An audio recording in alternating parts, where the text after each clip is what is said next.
என்னோட shoulder flexibility பாருங்க, right side left side. இப்போ இந்த அளவுக்கு என்னால மேக்ஸிமம் ரீச் பண்ண முடியுது. ரைட் சைடு என்னால கான்டாக்ட் பண்ண முடியுது. இதான் என்னோட மேக்ஸிமம். இப்போ என்னோட சிட் அண்ட் ரீச் ஃபிளெக்சிபிலிட்டி பாருங்க, நான் பெண்ட் பண்ணி இவ்வளவுதான் என்னால மேக்ஸிமம் போக முடியுது. என்னோட லோ பேக் எப்படி இருக்கு பாருங்க, ரவுண்டடா இருக்கா.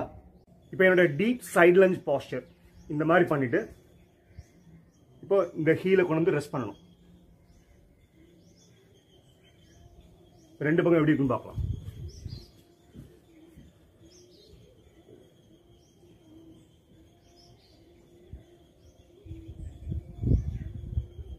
ரெண்டு பக்கமும் கஷ்டப்பட்டு தான் பண்ணேன் நான்.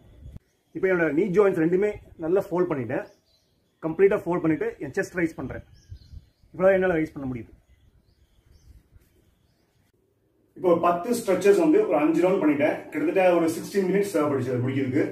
இது முடிச்சதுக்கு அப்புறம் என்னோட ஃபிளெக்சிபிலிட்டி எப்படி இருக்குன்னு பார்க்கலாம். இப்போ ஒண்ணா இப்போ ஷோல்டர் ஃபிளெக்சிபிலிட்டி ஆரம்பத்தில் எப்படி இருந்துச்சு, இப்போ எப்படி இருக்கு பாருங்க.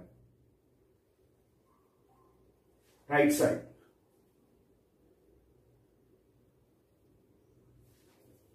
sit and reach,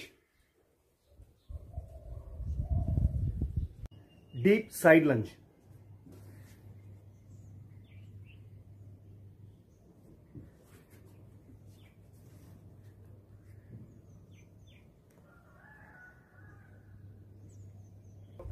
இப்போ நீ ஜாயிண்ட ஃபுல்லா ஃப்ளெக்ஸ் பண்ணிட்டு செஸ்ட் ரைஸ் பண்றேன். இப்போ நான் செஞ்ச அந்த 10 ஸ்ட்ரெச்சஸ் என்னென்ன ஸ்ட்ரெச்சஸ்னு பார்க்கலாம்.